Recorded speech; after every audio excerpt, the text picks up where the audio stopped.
Welcome to the Aloha Friday podcast, coming from the Landsberg Law Office in the historic penthouse suite of the Executive Center in downtown Honolulu. Here we talk to the most interesting people we know, from current events to how they got to where they are to how they see the world.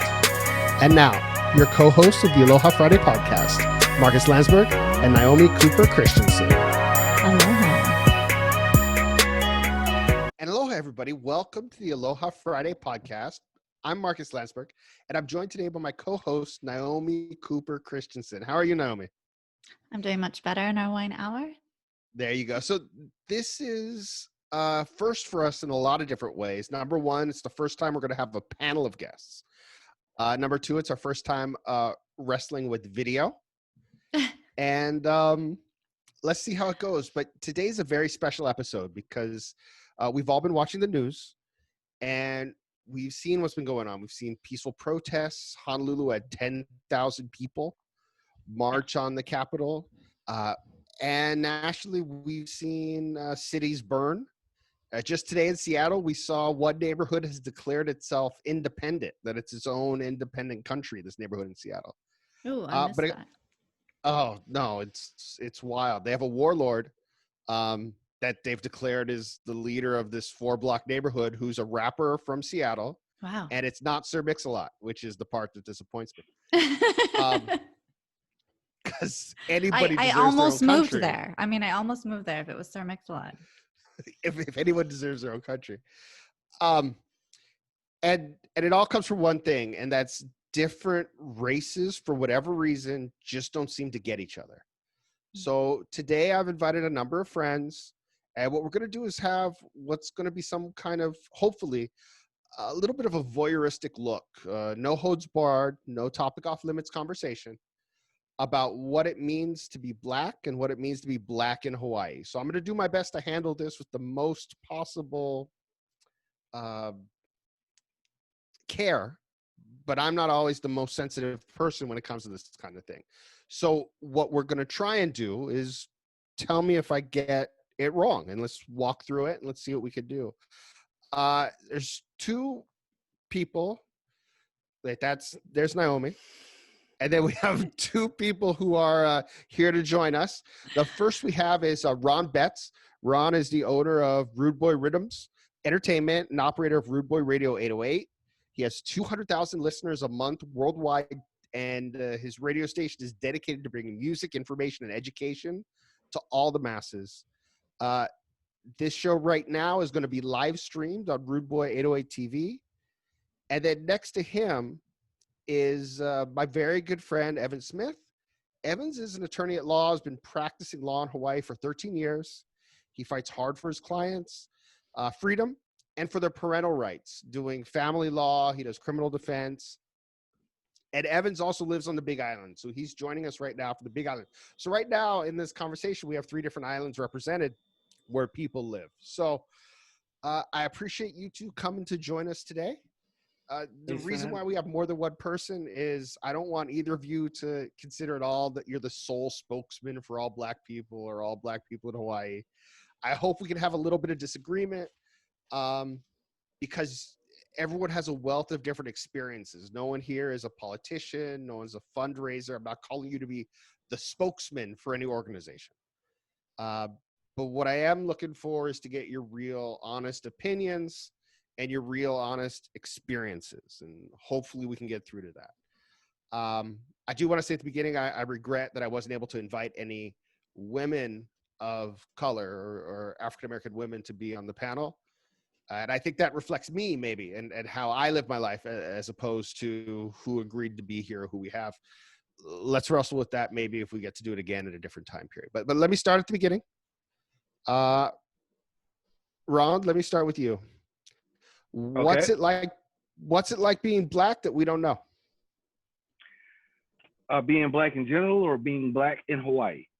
Well, being Black in Hawaii was going to be my second question, but if you want to wrap it up into the first, go ahead. Whatever is easier for you to explain. Well, being Black in general incorporates a whole lot of different things. It's a multifaceted existence, especially in this country. I think W.E.B. Du Bois was the most poignant in trying to discern the dilemma that a Black person faces living in America. On one hand, you're a person of African descent, and on the other hand, you're struggling to be recognized as an American. And that doesn't always work in our favor. Um, Take, for example, my own story. You know, I came from a small town in North Carolina, and I grew up around racism to the extent that it was just an accepted part of the day. What do you mean by that? Well, I put it like this. The town I grew up in was separated by a canal. Like, this canal ran right through the middle of town. On one side of the canal was all whites. On the other side of the canal was all Black folks. Wow. Can I ask what year this is? I mean, I don't want to. This is up to today. Okay. My mother still lives in that town, and it's still the exact same way as it was from my youth.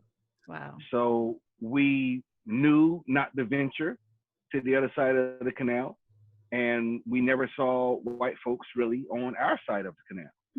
But we all utilized the same common things in town: the local general store, the post office, some of the churches, the schools, social services agencies, so on and so forth. So growing up, we knew, or we were taught, that we had to be 3 times better than everybody else. We had to speak better than everyone else. We had to dress better than everyone else. We had to utilize common courtesies and etiquettes better than anyone else, because we did not want to support any of the ideas or ideologies or conceptions that Black people were uncouth, that we were savages, that we were lazy, so on and so forth. So when you say everyone else, you mean of each other, or do you mean of white folk or Americans in general? White folks. Okay. So that was like ingrained into you that you need to compete on this level. From birth. Wow. We were taught, at least in my household, we were taught that the police, the cops were the good guys. That if we couldn't get a hold of our mother, we couldn't get a hold of our father, seek out a policeman. A policeman is always going to be that person who helps you, because that's the belief that our parents had. But our actual experience with the police was very, very different. So by the time I was a young teenager, 13, 14 years old, I had a very different view of the police. So when you were brought up, your parents brought you up to trust the police? My parents brought us up to trust the police. My own personal experiences with police, the opposite, taught me that no, I can't deal with the police because it's not going to go my way, So probably during the mid to the late 80s, hip hop was my world. Everything centered around hip hop. There was, I slept it, I ate it, I breathed it. And it was a time in hip hop when the music was more conscious, I guess. We was walking around wearing Africa medallions and had, Africa dyed in our hair. And we were all sporting red, black, and green attire and everything like that. And it opened up our consciousness to different things. Prior to that time, I would have never thought to read the autobiography of Malcolm X. I would have never thought to read the autobiography of Martin Luther King. I would have never thought to read works by W.E.B. Du Bois and Ante Diop and Malona Karenga and The Miseducation of the Negro. I would have never thought to read those books because those books had never been suggested to us in school, ever. Wow. So what I quickly learned was there's a whole other education that we're missing out on as Black people. There's the education that the North Carolina Department of Education wants us to have, and then there's this other education that we need to have to truly understand our place in this world, to truly understand what our significance is as not only African Americans, but as Black people trying to exist in a world that, on one hand, is for us, and then on the other hand, is always going to be against us. That mentality, always going to be against us. This is experience. I can hear it, of course. Like, this is why we want you here, and this is why we wanted to talk about this. It's that feeling that there's something against you, and it started from your youth, and then you discovering that disengagement of education. What is it that you think should be taught? What are those books that you wish you did have in education, that you wish today you could be, or you should be learning to kind of suffice that gap? If I had my way, every school in America would have Before the Mayflower in its library. It would have the complete works of W.E.B. Du Bois in their libraries. It would have The Miseducation of the Negro in their libraries. A People's History of the United States would be in their libraries.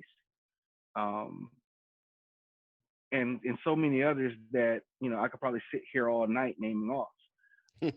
When it comes to other aspects of existence, it would include The Art of War by Sun Tzu. It would include The 48 Laws of Power by Mr. Green. It would include those books because it's one thing to be told what your history is. It's a totally different thing to experience what your history is. Because unfortunately, for people of color in this country, our history is every day. It's never a thing that just exists in the past and stays there, because we relive it every day to some extent. So it's just something that's always going on.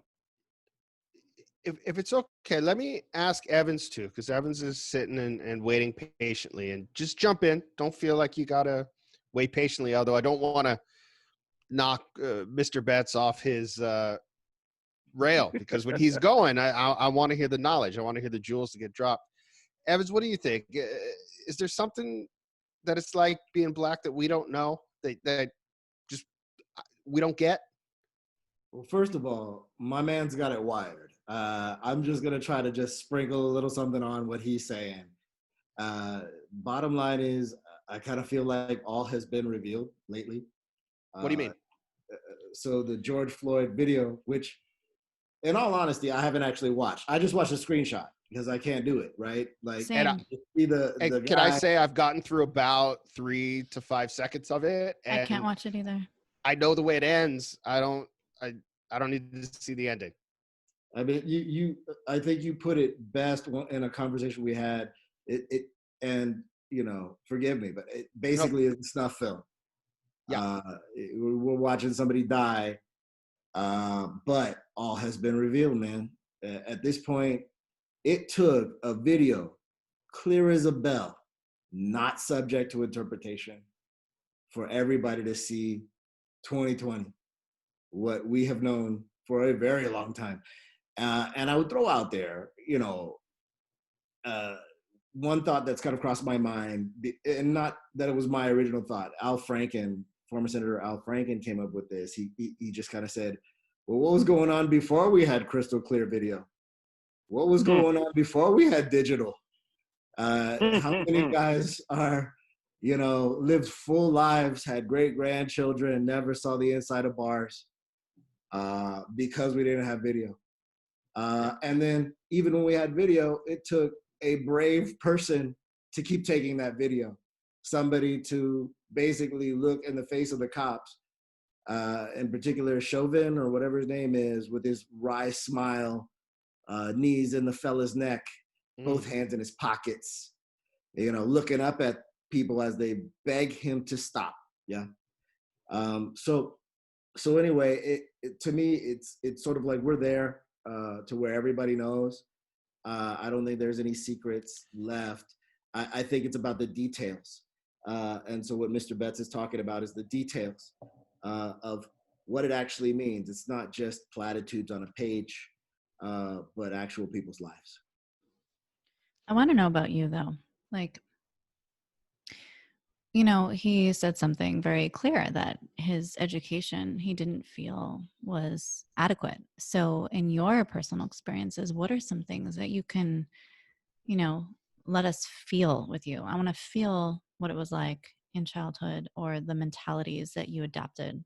I want to, give the audience that. Shucks. We may need another, this might have to be a mini series. Yeah. That's okay. But it's time. It's That's time. okay. People want to know, like this is the time people want to know. They said that the books of like all American Black history is just flying off of all of Amazon online. Like they're just being sold out because people are desperate to know. They want to know, what is it that we're missing?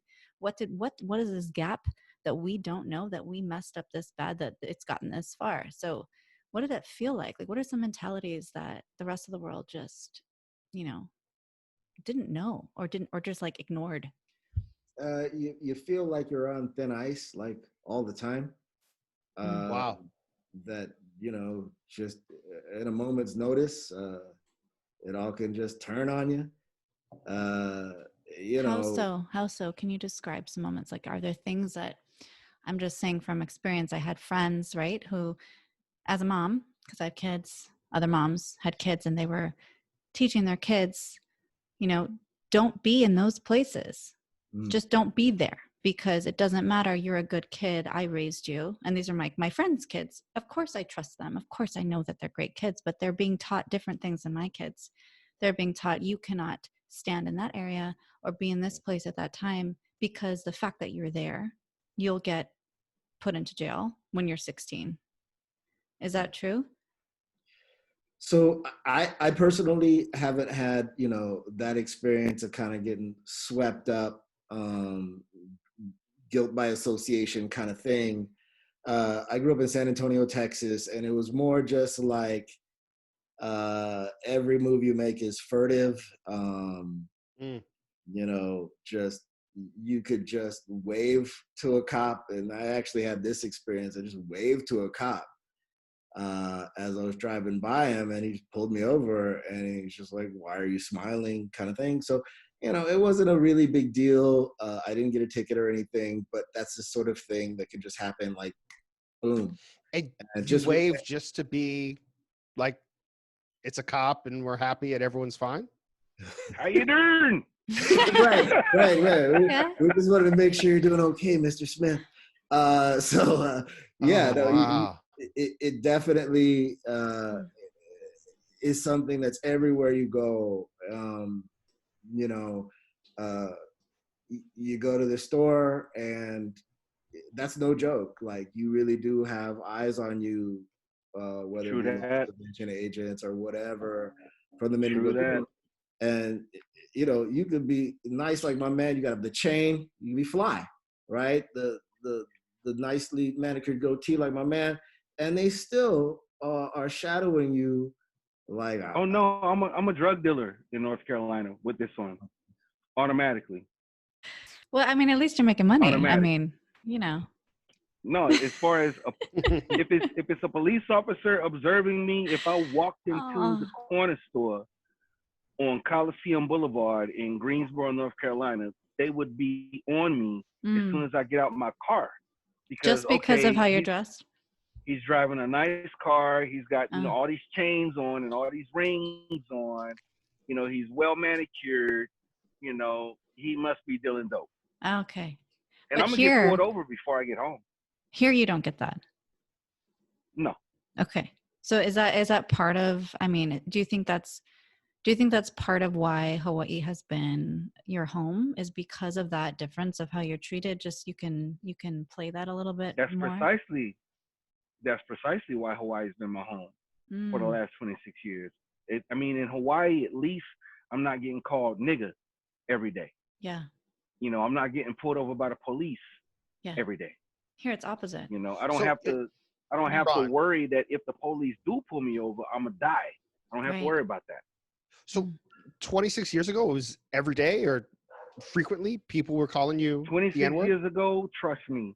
26 years ago, when I made the decision to join the Army and leave home, fresh out of high school, in my mind, I was joining the Army because I had a kid. I didn't want my kid growing up in that one stoplight town. I wanted to get him out of there. I wanted him Good. to have a better life than I ever had. And yep, I could have stayed home. I could have taken advantage of the scholarships that were being offered to me by UNC and Elizabeth City State. I could have stayed home and gone to school, but my kid would have still been growing up in that one stoplight town. And I didn't want that. I wanted them to have better opportunities than I had. So I chose the Army. And then when I joined the Army, there was more racism in the Army than I had experienced at home. Ooh, I want to hear about this. I want to hear about this. My father talks about when he went to boot camp, which would have been 20 or 30 years before you would have. But when he went to boot camp, was the first time he talked to somebody who said, oh, no, in our town, there's a curfew. And black people aren't allowed outside after the sun goes down. Just they're not allowed. I'll put it to you like this. Going because through they would go do AIT, something. Like, going through basics in AIT was okay. I mean, there were some racist guys in our unit going through basics in AIT. They were clearly identified. But by the time we graduated AIT, because they now had direct contact with the other side and got educated, by the time they got out of training, their minds were totally changed. Oh, good. Good. what do you mean? And What do you they mean? saw, they came into basic training with racist views from where they were Gotcha. from. After living with and being around black people for the time period of basic training, which I believe at that time was like 4 weeks, and then AIT, which was a few months, their minds were totally changed by what they saw, because now you're in an environment where you have no choice but to live with us. And you got to trust each other. That's the difference. It's not just living. Exactly. It's now. So it's this, you know. So by the time they come out of AIT, yo, this black man is my brother that I can gonna save my depend on, life. that I will trust my life with. Yeah. Well, it's So I agree with you. It's very hard to judge people as a color or as a block if you know different members of that block individually, and you know them as different people, and you know them as a human being. I know because I went to a very racially mixed school, for example, a very racially mixed high school. I would look at things a different way. I don't immediately judge people by their color. I hope, the same way I hear about it from people who just have never met people from the alternative race or who have a different pigmentation from themselves. Well, the fact that you're even in Hawaii, though, I mean, that says a lot. We are so diverse here. But I do Let me ask then. You know, I mean, is there a difference? Do you feel that there's racism or anti-blackness in Hawaii as opposed to what we've heard you guys talk about that you had to go through growing up? Because I can't believe that there's nothing. I just don't believe that all of a sudden you come here and it's not perfect. You know, all unicorns and rainbows. Evans, why don't you tell me? Do you feel it differently here as opposed to San Antonio, as opposed to Texas? We're supposed to speak candidly. Yeah. I want you to be as honest as you can be. Yeah. Say their name. I think just kind of trying to approach it diplomatically. Good luck with that. Right. Indifference, I think, is something that people may slip into a little bit here if they're not mindful. Okay. But it's not where you're afraid you're going to die. No. Okay, good. So at least that's not the happening. Standard. Like we don't want that to be the acceptable standard. Well, yes. Well, I mean, from die? what it came from, like at least in that sense, I'm so glad that he can say that, you know, part of why he chose Hawaii was that he doesn't feel like he's going to be subjected to the same. It's not that same extreme. Thank God. I mean, the only difference is in dealing with the police here, there's actually a chance that you know the officer you're dealing with. Good. Good. You know what I mean? Yeah. So, Yeah. I mean, I'm not a person who, quote, unquote, drops names. Yeah. And I know that a lot of people do that. Oh, so-and-so is my uncle. And they can get out of a traffic stop. I don't do that. Even if I know police, I don't do that. Yeah. Because if I get myself into something, I'm going to get myself out. And if that means I got to do time or pay bail, then so be it. But I'll just use the most recent episode I had with police, and that was probably right at the start of the pandemic, I think. Really? And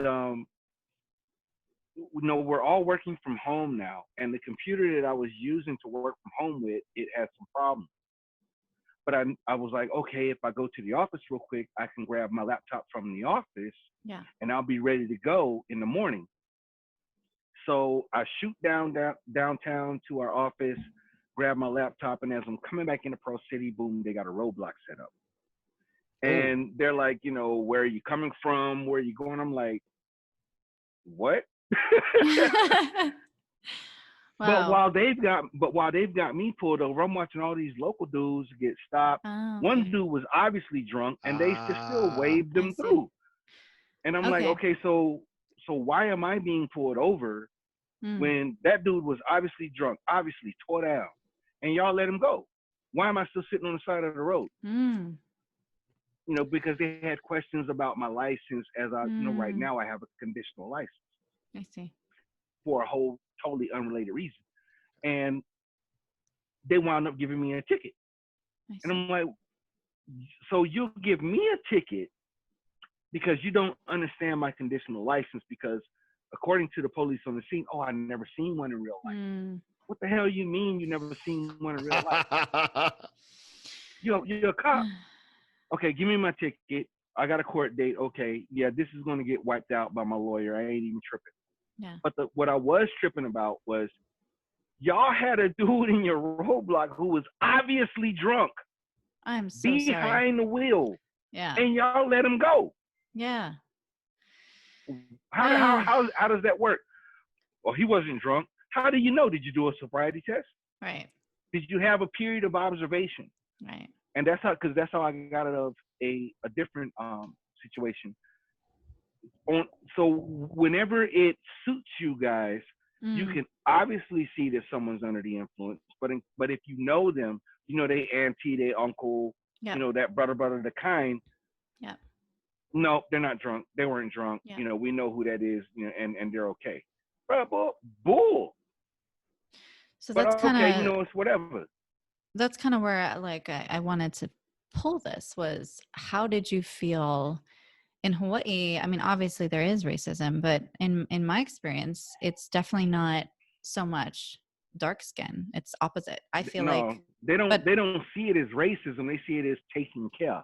No, if you're gonna take care of people that people that you might be related to, somewhere down the line, then extend that same. It's called favoritism. It's called like a favoritism, a family blood. Is that what you're like? I'm trying to figure out where is it where it's racism versus where is it like you know somebody? You can put wool on a wolf. It's still a wolf. Right? Okay, good. I mean, so I'm glad we're bringing this up. As far as racism goes, the only direct experience with the police that I can say was racially motivated was getting my head kicked in almost by a black sheriff. Oh, geez. So the black sheriff did it, but you think it was race motivated? Yeah, because the things that were coming out of his mouth at the time that he was, kneeing me in my back and kneeing me in my ear, was you black this, you black that. Okay, so yeah.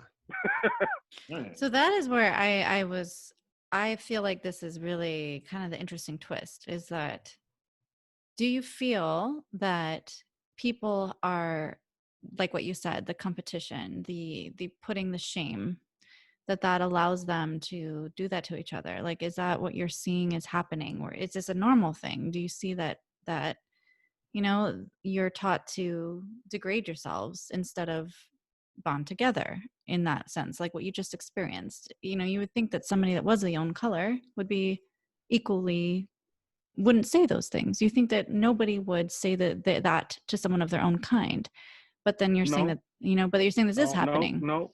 So I was, it did not surprise me, because growing up, most of the trouble that we had when dealing with the police, it didn't come from white police. That's so It didn't come from interesting. white sheriff deputies. It came from people that looked like us. See, and so this is what's so interesting. Like that is the twist that I think is so strange, but also it's like a, this is something that you're like Oh. taught. I don't know. What do you think about this? They'll- What do you They'll think? slam you down to the street top, black police showing out for the white cop. Yeah. I mean, this is I mean, interesting. that was just my experience. I Yeah. haven't really experienced blatant, overt racism at the hands of white police Wow. because I didn't have a lot of contact with the police until I became a teenager. Now, the first time I stared down a police officer's gun, that was a white cop. Okay. Tell me what happened. Wow. And you were how old? I was about 15 or 16. I Oh. just started driving. Oh, geez. And I had gone to a place with a few friends. We had drove from my town to another town. And on the way back, a state trooper pulled us over because one of the guys that I had picked up, he felt had drugs on him. And when I started complaining about them tearing up the inside of my mother's van, because I'm more concerned with, man, my mom's is gonna kill me. Oh yeah. If she see what y'all did to my van. So I'm complaining about what they're doing to the van, and next thing I know, I'm staring down the barrel of, at that age, what appeared to be the biggest gun that existed on the face of the earth. Wow. Because I'm looking right down the barrel, and everybody's like, no, shut up, Ron, don't say nothing. And I'm like, no, they tearing up my mama's car. And he was like, you shut up, you be quiet, blah, blah, blah, blah. And I'm like, so now staring down the face of a gun, staring down the barrel of a gun, all of the defiance in the world seemed to just come up and out on its own. Gotcha. Oh, you gonna pull a gun on me? I'm talking to you, but you gonna pull a gun on me? Oh, you real brave. Oh, you such a big man, you gonna pull a gun on a kid that ain't got nothing. Go ahead, shoot. Well, I'm glad you're alive, man. I'm glad you're alive. I am too, because in retrospect, I'm like, you told that dude to shoot? Are you stupid? What's wrong with you? So I kind of like bring something up for me. I've been kind of toying with this pet theory. Like, why is it that we can't get rid of racism? What is it about it that's so persistent and rigid and immovable, whatever you want to call it, right? Why do they hate us so much? That's my question. Right. And so, I mean, the hate is there, but it's like, what is pushing this thing along? And I'm going to just say it, my theory, as ridiculous and fringe as it is. The reason we can't defeat racism is because it's too much fun. Yeah. You actually enjoy. Wow. How you can't beat entertainment, right? Let's work it through. Let's walk it through. So I'm gonna get real because it's late night. It's after hours. The kiddies are asleep, right? So Trump walking down the street. Mine is not. I'm so sorry. Mine just No, came not out. Naomi's. No, they're not. We can see them in the back. They're not asleep at all. So Trump walking down the street, man, that guy had a blast, right? He cleared out. Yeah. What the video shows right. Peaceful protesters. That was fun. Take Homeboy with the right smile, 2 knees in the guy's neck, people begging him to stop, both hands in his pockets, just looking up. That was a gas. He was having a lark. Ahmaud Arbery.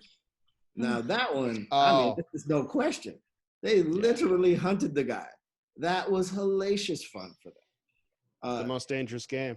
So this is where, do you think that it's fun because they don't feel emotionally connected, or do you think it's fun because it's the, like, I mean, what is fun about it? Because, I mean, obviously, right, this is something like in child games you learn, right? You learn this as kids. Like, you can be the bully, you can push people around, but as soon as it happens to you, it's not so fun anymore, right? Because then you start to feel it.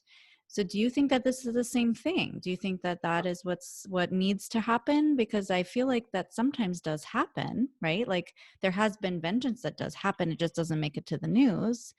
But like, it's still just, it's not quite big enough of like a consequence? Like, what do you think is the reason the fun is still going? So when you said the lack of connection, that rang true to me. I think that's sort of the thread that goes through all manner of racism and discrimination, is you simply do not identify with the victims. There you go.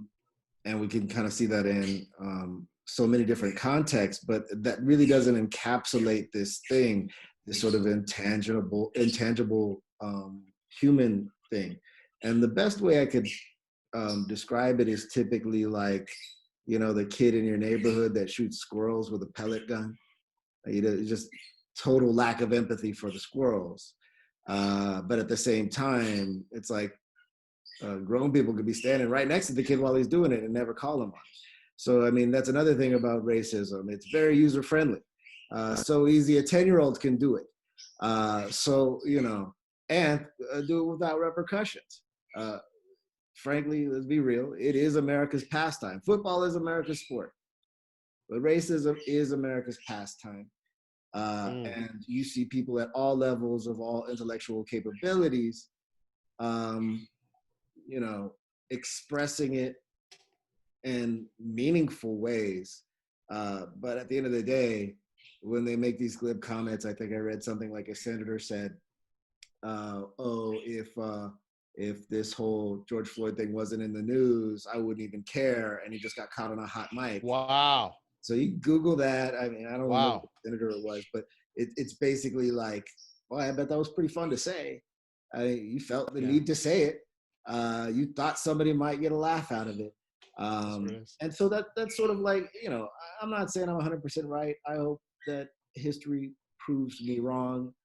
But I think you can't compete with that.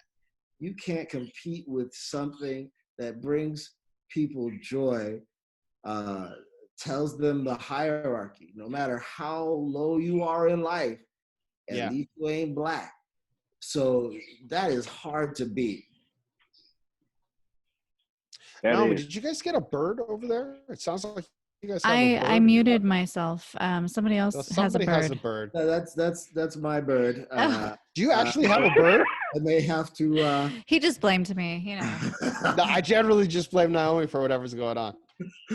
So either that or you're falling on the sword for her for I don't know why, but no, I still think it's her bird. There's going to be some bird relocation that happens. I love that though. What kind of bird do you have?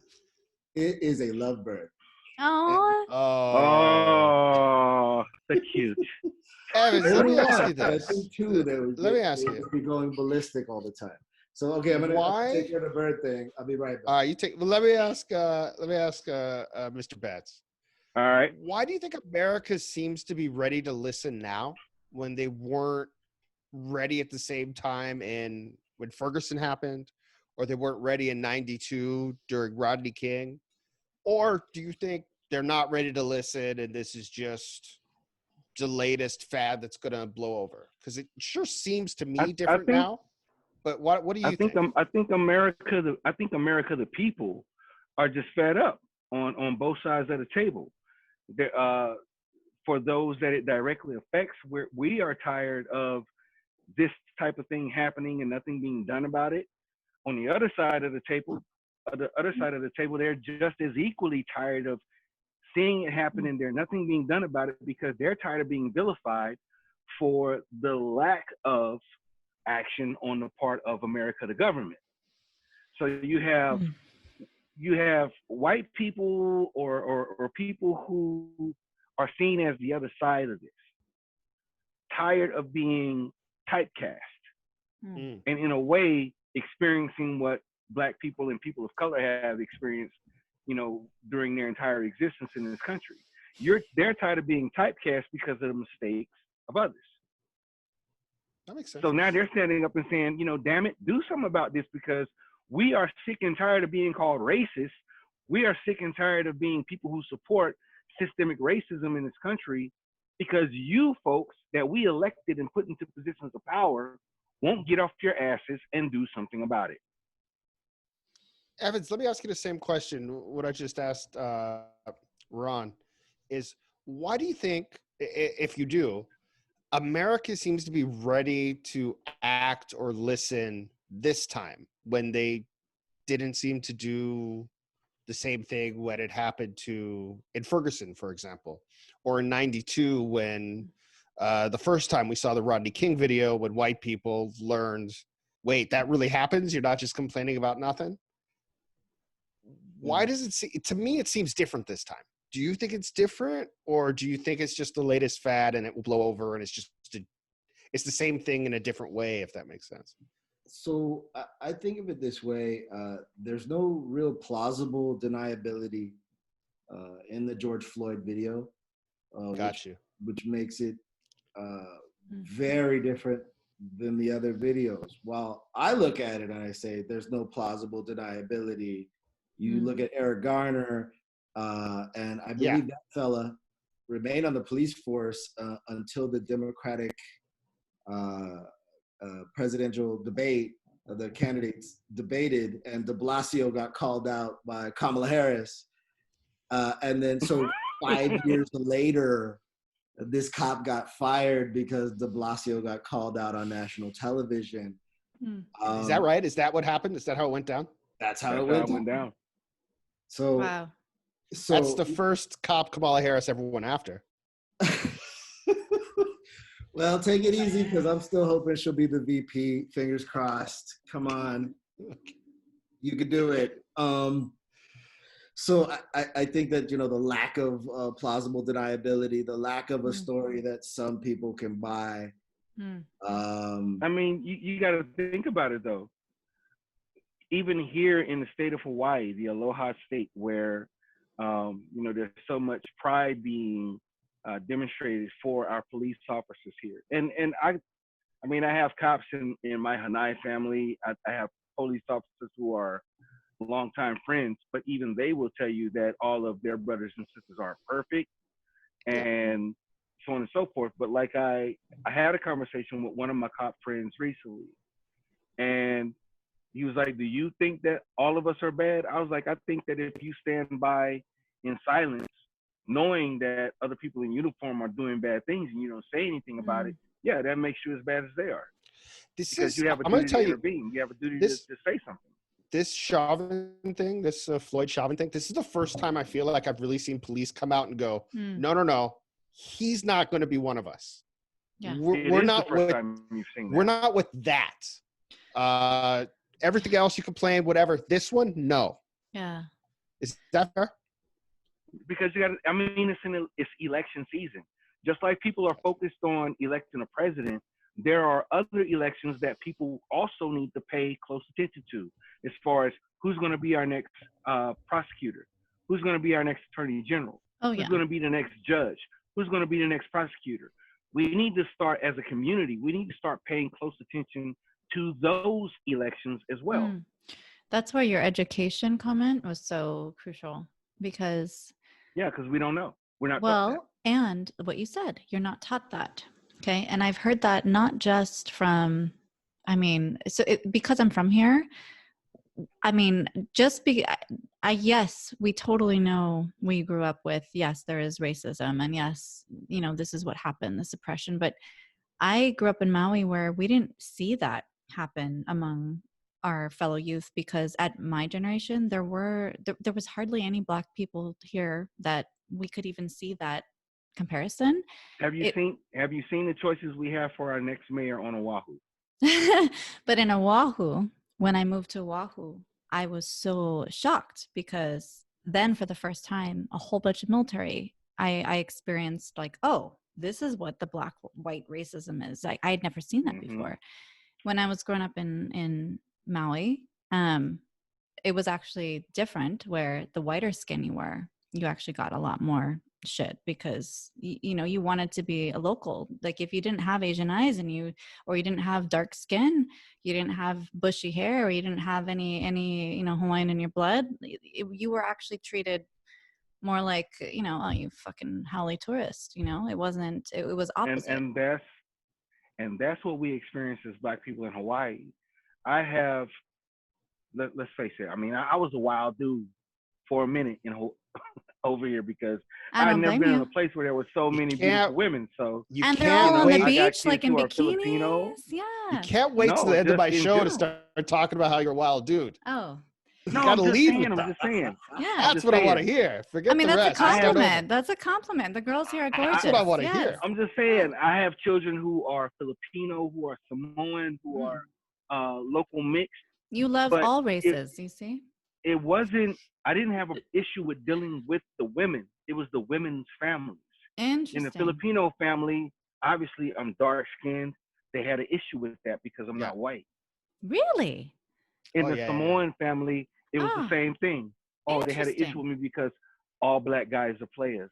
And Interesting. then in the local family, oh, all black guys are this, all black guys are this. These were all negative Oh, stereotypes. They didn't interesting. try to get to know me as a person. Mm, They just went with the stereotypes interesting. or Taught the to them. archetypes that were Mm, out there. interesting. But now, years later, after they've seen how I am with my children, how I deal Yeah. with the mothers of my children, Mm, that even though we're not together, even though we're not married or whatever, I give them the utmost respect. I take care of my children as best as I can. If you need me, if they need me, I'm always there.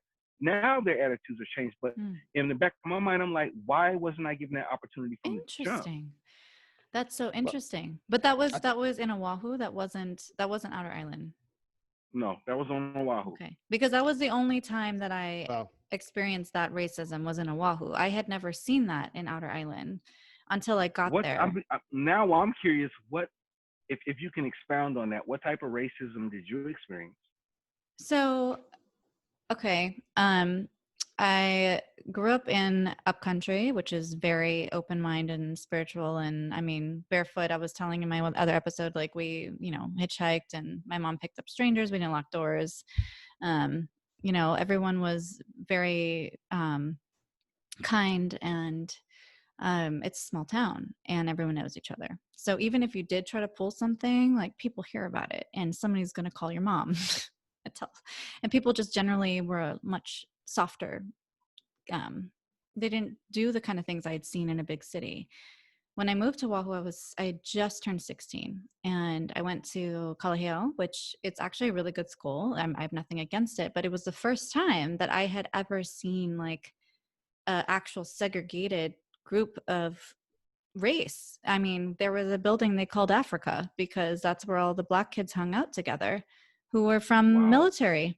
in my And school, it was called Room 100. There's a class called I Room was 100. like, And they would, yeah. all the black kids would self-segregate in front of Room 100. But I mean, I'd never seen that before. I was Wow. like, what the hell is Africa? Like, what is this? And coming from the outside, I mean, that was like, I got shit because I was nice. So here I come from Maui and I'm like, bikinis and barefoot and hitchhike and oh, weed is illegal, what? Like I was just so naive to this city life. Right. And I was just You so mean I can't shocked. smoke this dub sack? I was like, what do you mean? I just wasn't used to this. And so it was the first time I had seen this. And I'd only had like 3 black friends I'd ever known my entire life in Maui just because we didn't have any. And they were completely accepted like Hawaiians and anyone else here who has dark skin. It was like, if you're Filipino, if you were Tongan, if you were Samoan, if you're Hawaiian, if you were Japanese and had a tan, you were considered like an accepted local. And that was how it was when I was growing up here. There was like a big stigma against white and everyone else. But that's just because it was a small town and we didn't have that diversity. And then suddenly, all of a sudden, I was considered like, they even asked me if I was Hawaiian and I was like, what? Because Wow. I was so shocked. Here I was so used to being put into either white or Asian, and I wasn't ever given any other, option. And all of a sudden they were asking me if I was Hawaiian, and I was like grouped with, Hawaiian kids because I was new and I was from Maui. They just assumed, and because I looked mixed. And it was because in that school at that time, it was you were either black or you were white or you were local. And if you were local, it was like a lot of Hawaiian mixed. It was that time. And so I just was so shocked Wow. that I was like, you guys don't have an Asian club? Like what? It's like, like you're gonna put me with Hawaiians and I just was just really shocked at how and I'd never really lived in the mainland at that point. So I ended up moving to the mainland later, and then I understood this like deep-seated racism you're talking about. But until then, I'd never seen it. And this is what I was shocked at, that, okay, locals, they fight, right? If you're going from the islands, you gotta fire. I mean, girls will beef. I mean, we say we beef, they will fight. Like girls and boyfriend and girlfriends will fight each other, and it's like a normal thing. I'm gonna call my brother. Yes. Girls will jump in for whoever, like they will just jump in and go for it, and everyone takes off their earrings and their bracelets and hold my baby and let's go, right? But I have never seen it's usually always over like love. It's always like, you like my guy, or I don't know, the boyfriend or the husband didn't do something. It's always like, but never because of a matter of race. No, I'd never seen that. I'd seen it called out where they said, you fucking Holly took my, like you took my job, or you, like you stiffed me, you were supposed to pay me, and that kind of fights, right? So it's usually like, right, somebody mad because, the Holly guy that's from the mainland who doesn't understand, the culture would do something that was offensive, and that was like the learning point where it was like a local calling him out. But I'd never seen it where it was like just pure race, like I don't like you because of how you look. And that was the first time that I saw fights. It might be surprising to you as well as Mark, that even in the late 80s, growing up in North Carolina, for as much as there were a lot of white people who had no love for blacks at all, there were just as much Anglo-Saxon white people who had no love for Jews. Oh yeah. That's not surprising to me at all. No, it's not surprising. That's why I'm making the comment. Yeah. No, that's why I'm making the comment. Yeah. It was like at one point, and I think it all stemmed from an incident in New Jersey. There was a section of New Jersey that was predominantly Jewish, and something had happened, and all of a sudden it was all about anti-Semitism in the United States, and people related that anti-Semitism to the same discrimination and prejudice and racial bias that was applied to African Americans. And there seemed to be for a time this unspoken allegiance between the Jewish community and the African American community. There always has been. I mean, there always has been. NAACP was exactly right.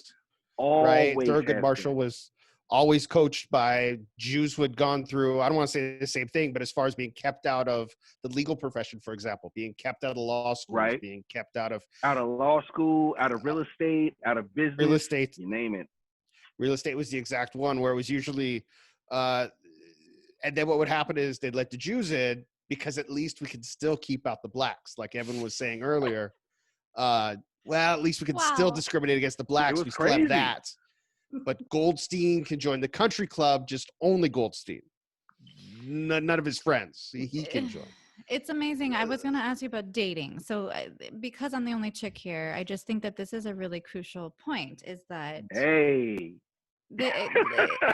this is how she's going to ask you that question. No, I mean, that's where we're going. I'm ready. Because I'm ready. I feel like this whole connection, right? We're talking about connection. This is Aloha Friday podcast after hours. Hey, yeah, I'm ready. I've had some wine, right? Okay. So when I was talking about connection, this is half of why people don't give a shit about the other person, because they haven't actually touched them. They haven't hugged or warmed or in any, like, the best way I feel that racism will end. Yeah, you might get in trouble doing that with me. No. But I'm just saying that if you were sounds like he's already done that with half the island, right? I mean, but there you go. So if you've loved someone that is different from you, and you have, gotten intimate and gotten to know them, and you've even let them into your home, and you've gotten to know them on such a deep level, it changes the game. Right. right? And I feel like It does. that is really, I think, what is changing America now. When we ask, what changed America, why are we more ready? If you look at what people are now, what their genetic makeup is, everyone's mixed. I mean, I am a whole bunch of European, I'm Asian, I'm Native American, I have Portuguese blood. I found out I have like Iranian blood when I did the DNA test, Holy right? crap. Yeah, I've got everything in me, right? So I found like my Native American ancestry on You got Choctaw any black in you? Registry. I don't. Don't finish that joke. Don't finish this joke. I've already heard this. I've already Don't heard finish this. that Okay. joke. I've already heard this. I wasn't okay? even going there. Hey, I hey, was hey, not hey. going to Don't go do it. there. Yes. Yeah. Okay. I wasn't going to go No. there. No. So We all this know is this so joke. this is what I think is why America's Can't more take you open anywhere. now, is because now everyone is mixed. Everyone's mixed. You can't deny that you have this like 200 years worth of, immigrants coming in, and they've all intertwined. And whether they like it or not, we are not a majority white America anymore. We are by blood. But it's never been that from the jump. And that's what Right. a lot of people don't get. It's like, as long as Black people have been on this planet, we have always intermixed. There's always been interracial relationships. What is Sicilian? It's the Black first Italian. Thank you. The first Black woman that touched down in the colonial United States was a Black woman. Mm. All of these people that are revered and venerated through history, Thomas Jefferson and all these other cats. The reason why people don't like to talk about his history is because he was in love with a Black woman. Not just, tapping that because, she was his slave or whatever. He was in love. He was gone. In today's terminology, he was sprung. Mm-hmm. The Sally Hemings story is a real interesting story. It's I mean, it's almost impossible for us to know hundreds of years later, but that's there's lots of twists and turns in that story as far as. But that's not the only story from that time. Even growing up in North Carolina, in a one-stop like town, my father's best friends, number one was the sheriff, who scared the hell out of me. And number two was a white man named Flav. That was his name. Can't make this shit up. That was his name, Flav. The sheriff and my dad had a relationship because they were moonshine runners together back in the day. But this man scared the hell out of me because he looked like the devil. I think I told you the story before, Mark. I want to hear it again, though. He looked like the devil? He had blazing white hair, the most electric blue eyes you've ever seen. And if he did not like you, he would kill you. Period.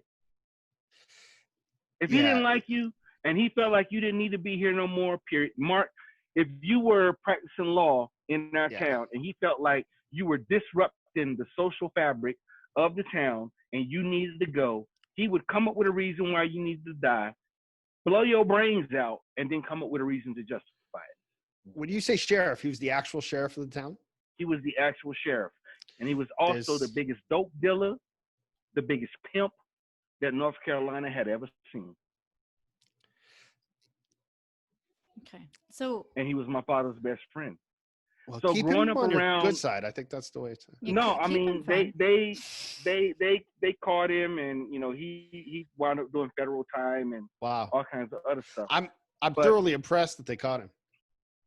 But the point of that is to say that she's talking about intimacy and relationships and this and that. The intimacy I had with white people at that age was through my father and the relationships that he had built with certain people in our town, and getting to see how they, even though that man was evil, even though that man had done a lot of wrong, he loved my father like a brother. And this other white man named Flav, who my father, did a lot of jobs for and stuff like that. When my father passed in 1994, you couldn't keep either one of them away from the house. They were always Helping. coming by, making sure my mom was Making sure you're okay, okay. making sure exactly. So even though they had their own demons, what I came to understand was it really isn't about race with these dudes. They just fucked up on their own. Yeah. But as far as the love that they felt for my father, that trumped everything. And to this day, only one of them is still alive. And he no longer lives in North Carolina, but he always checks in regularly with my mother to make sure she's okay. That's asks her if she amazing. needs anything, That's a friend. so on and so forth. I feel like what we're getting from this, if I can, is it seems like proximity is a big important thing to make sure that you have proximity to other races. I think not frequency, but that you have more than one example. So you're not judging an entire another race by the one person who you know super well. Having more than one example around you, honestly, good or bad, helps you understand that people are different. Individual people are individuals. Well, That's what I'm hearing. I actually have a question for the brother who's a lawyer. Yeah, what's up? So in your practice of law, especially in a place like the Big Island, you know, the Big Island is considered on certain standard levels more country than Oahu. Yeah. That's Has fair. your experience there as a lawyer illuminated you to those type of relationships that kind of cross racial boundaries, where say, you know, local people will come to the defense of a quote unquote haole who they've accepted as one of their own? Yeah, definitely. You know, it's like Mayberry, like Andy Griffith. It's just like that small. And, Wow. Yeah. and people work together. We've had marches here, even though they haven't made big headlines. And people have been, you know, I would say just super encouragingly supportive of each other during the rough times, especially with COVID one, and then the racial unrest two. But yeah, it's just an amazing place to live. I was surprised at how quickly I was accepted.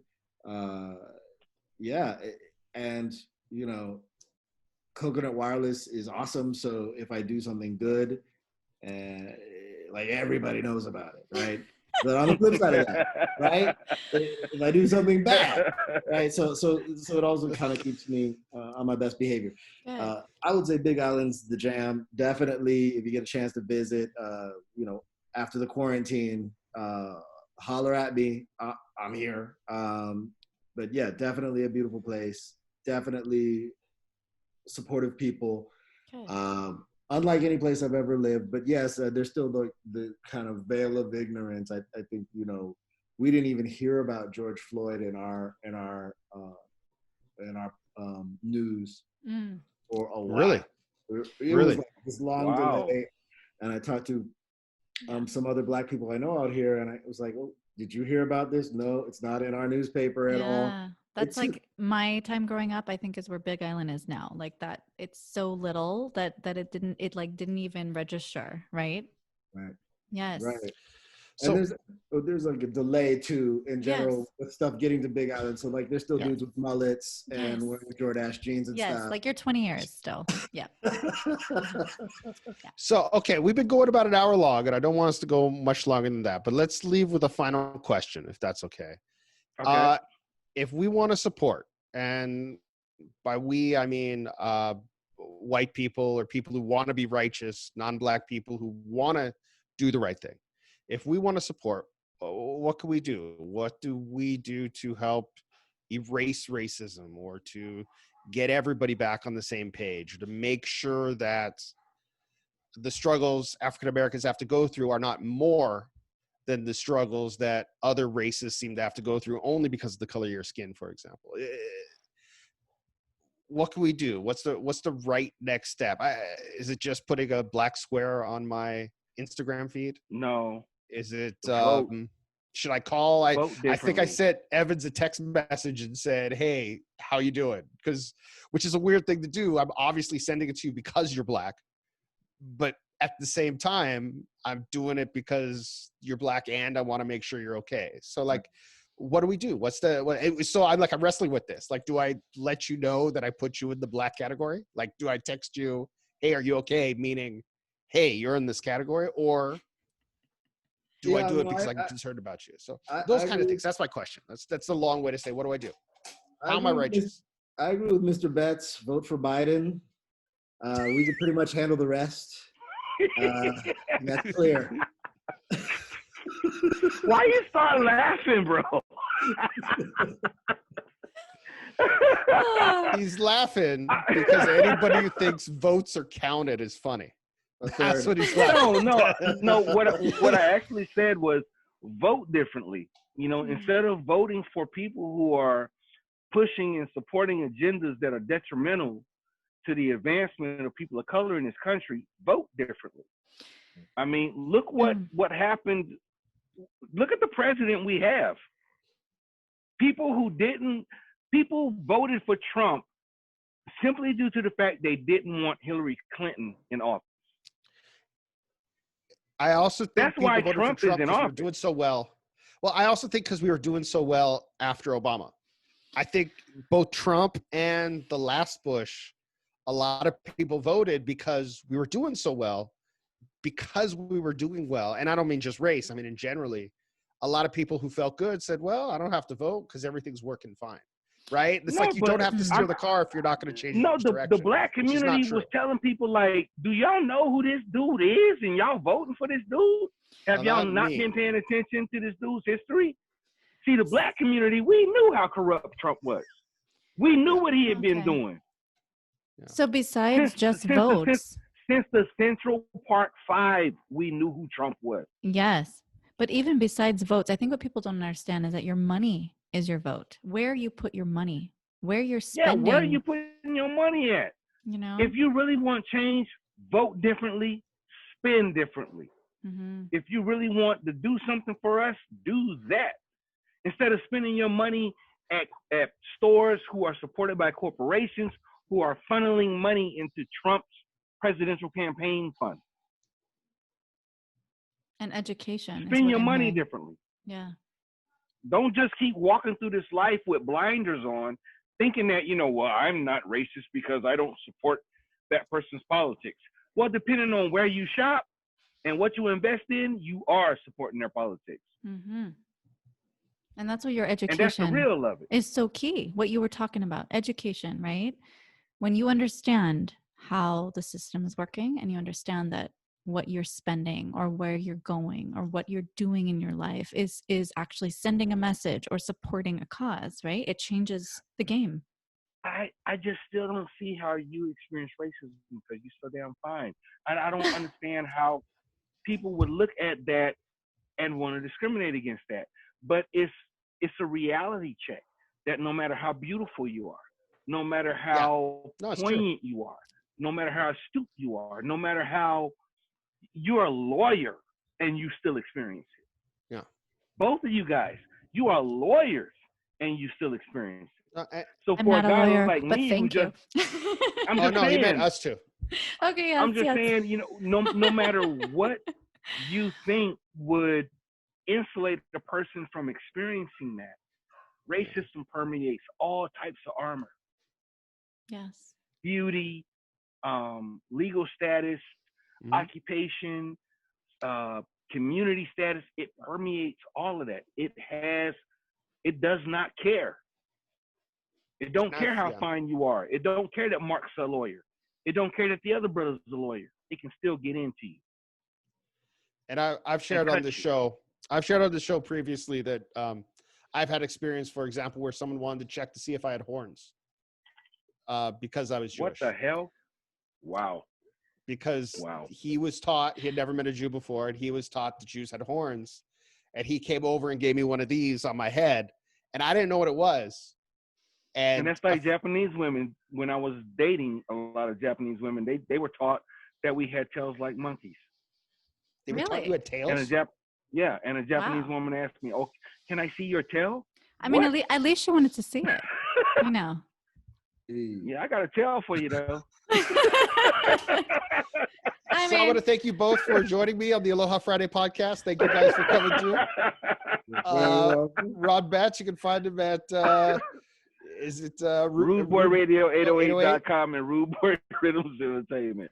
Rude Boy Radio 808, and then Evan Smith, who we do classes or legal cases together, and on the Big Island, if you get in trouble or anywhere, if you feel that you have custody issues, things of that nature, he'll be present. I want to thank you both for joining with us. Thank you for being open with us, letting us look into your lives. Thank you for having me. Just a second. And when we have you guys back next time, we're going to talk about the tail. One of those Japanese women and the how many tails you showed. I want to hear some tail. We're going to hear some tail stories. So thank you guys very much for coming through. And you guys have a wonderful. Oh, thank you. For having me. And stay safe. Thank you for having me. Take care, brother. Y'all too, bro. Take care. Bye.